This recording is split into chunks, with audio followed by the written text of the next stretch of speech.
जय हिंद एवरीवन, स्वागत है आपका इंडियन न्यूज एनालिसिस के एक नए एपिसोड में। और हरदम की तरह एक बार फिर से हाजिर हैं आपके लिए इंटरेस्टिंग अपडेट को लेकर के, जो आपके लिए जाननी जरूरी है। पहले बात करते हैं फ्रांस के राफेल और मिराज 2000 जेट्स को लेकर के आई एक महत्वपूर्ण रिपोर्ट के बारे में। जैसा कि आपको बता दें कि रूस और यूक्रेन के बीच जो तनाव है वो बढ़ता जा रहा है और दुनिया में एक बड़ी जंग की वजह भी ये बन सकता है।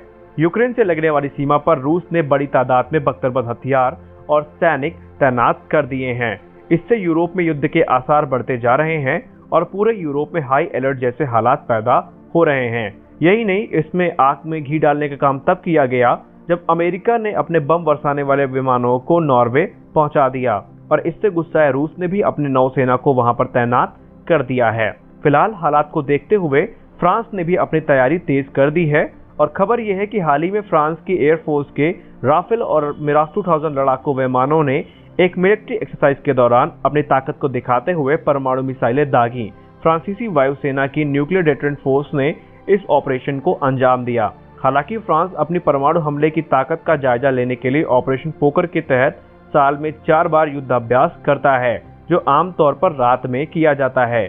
ऑपरेशन पोकर के दौरान फ्रांस की वायुसेना अपने परमाणु हमले की जो स्ट्रेटेजी है उसको मेंटेन करने की कोशिश करती है और उसको जांचती भी है, उसकी समीक्षा भी करती है।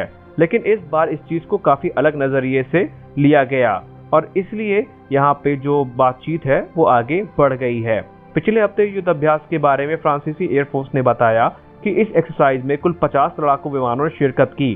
फ्रांस के अलग अलग एयरबेस से उड़ान भर करके ये लड़ाकू विमान ऑपरेशन पोकर में शामिल हुए। इसमें राफेल, WC-135, A330 MRTT लड़ाकू विमानों के साथ साथ यहाँ पे एवैक्स भी, मिराज 2000 विमान और राफेल जैसे विमान भी शामिल हुए, जिन्होंने इन हथियारों को बड़े पैमाने पर फायर किया।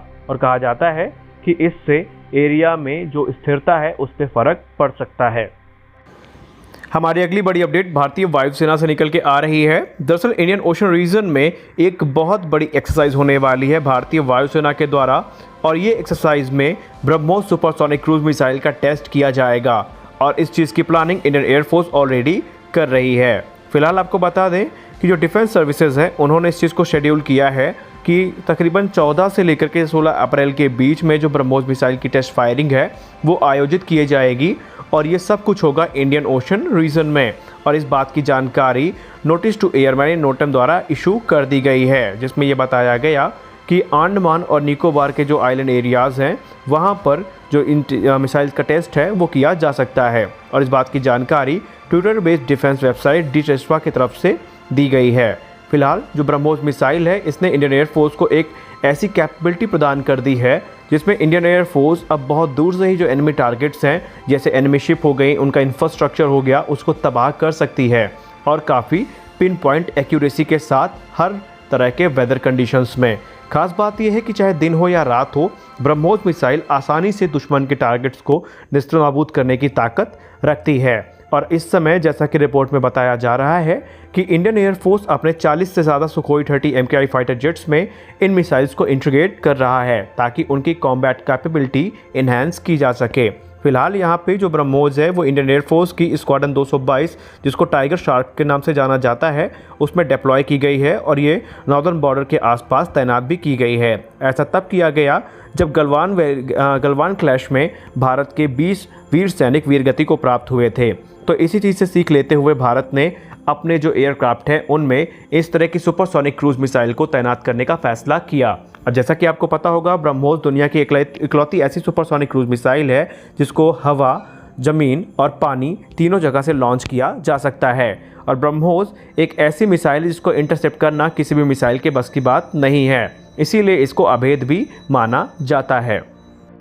दोस्तों, हमारी अगली अपडेट राफेल जेट्स को लेकर के है। दरअसल राफेल जेट को लेकर के जो विवाद है वो लगातार बढ़ता हुआ प्रतीत हो रहा है, बढ़ता हुआ दिख रहा है और इसी चीज़ को लेकर के हाल ही में जो फ्रांस की मीडिया पोर्टल से एक रिपोर्ट आई थी जहां पे करप्शन की बात कही गई, तो विपक्ष इस समय सरकार पर हमलावर होता दिखाई दे रहा है और प्रधानमंत्री नरेंद्र मोदी के खिलाफ राफेल डील में मुकदमा चलाए जाने को लेकर के सुप्रीम कोर्ट में एक PIL दायर की गई है।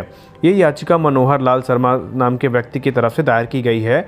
याचिका में कथित भारतीय बिचौलिए सुषन गुप्ता के खिलाफ ऐसे ही मुकदमे दर्ज करने की मांग की गई है। शर्मा की तरफ से अदालत में की देखरेख में सीबीआई जांच की मांग की गई है और इस मुद्दे पर अदालत 2 हफ्ते के बाद सुनवाई करेगा। टेलीग्राफ की खबर के मुताबिक याचिका 6 अप्रैल को ही डाली गई थी, लेकिन मनोहर लाल शर्मा ने इसे रविवार को सार्वजनिक किया है। इस मामले पर अगले सप्ताह सुनवाई होने की उम्मीद है।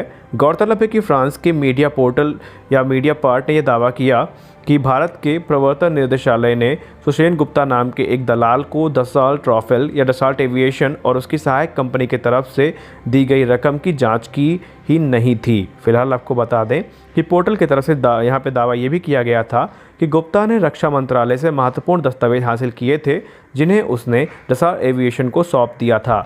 इन दस्तावेजों ने भारत की गुप्त नीतियों को कंपनी के सामने उजागर कर दिया था। गुप्ता द्वारा किए गए इस कार्य से कंपनी को राफेल जेट बेचने में मदद मिली थी। फिलहाल जो कुछ भी हो, इसको लेकर के सरकार और विपक्ष आमने सामने हैं।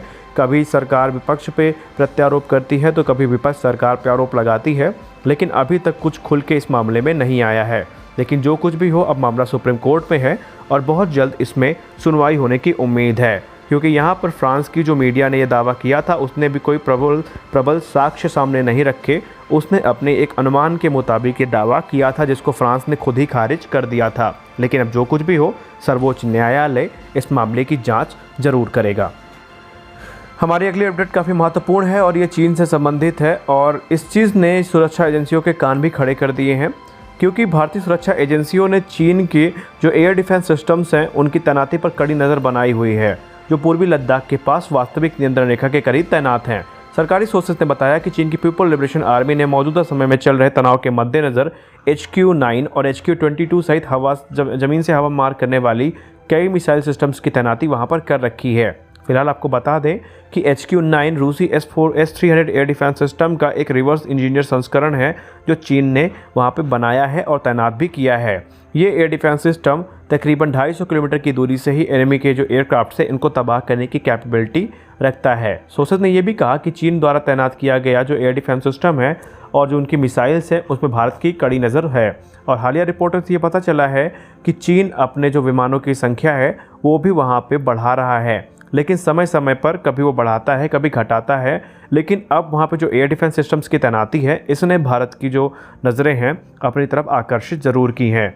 आपको यहाँ पे पता होना चाहिए कि एक तरफ जहाँ भारत और चीन आपसी बातचीत के मदद से वहाँ पे डिसएंगेजमेंट की जो कह सकते हैं कि प्रक्रिया है वो शुरू कर दी है, लेकिन चीन की जो मंशा है वो समय समय पर इस बात पे प्रश्न चिन्ह लगा देती है कि क्या वाकई चीन शांति चाहता है, क्या वाकई चीन की ये नीयत है कि वो भारत से शांति समझौता करके दोनों तरफ की जो शांति है उसको बहाल कर सके। क्योंकि चीन की जो हरकतें हैं इससे ये चीज़ लगती नहीं है। एक तरफ जहां चीन ये कहता है कि वो भारत के साथ शांति चाहता है, तो वहीं चीन ने अपने J-20 फाइटर जेट्स को तैनात कर दिया, जिनकी जो सैटेलाइट इमेजेस हैं भारत द्वारा जारी भी की गई। वहीं दूसरी तरफ चीन ने यह कहा कि वो शांति के मद्देनज़र अपने सैनिकों को वापस लेगा, लेकिन उसके ठीक बाद अरुणाचल प्रदेश में चीन की जो हरकतें हैं वो सामने आना शुरू हो गई, जिसने एक बार फिर से चीन की जो मंशा है उस पर सवाल ज़रूर उठाया है। फिलहाल आपका इस मामले पे क्या कहना है कमेंट सेक्शन में ज़रूर बताएं। मिलते हैं अपने अगले वीडियो में, तब तक के लिए जय हिंद।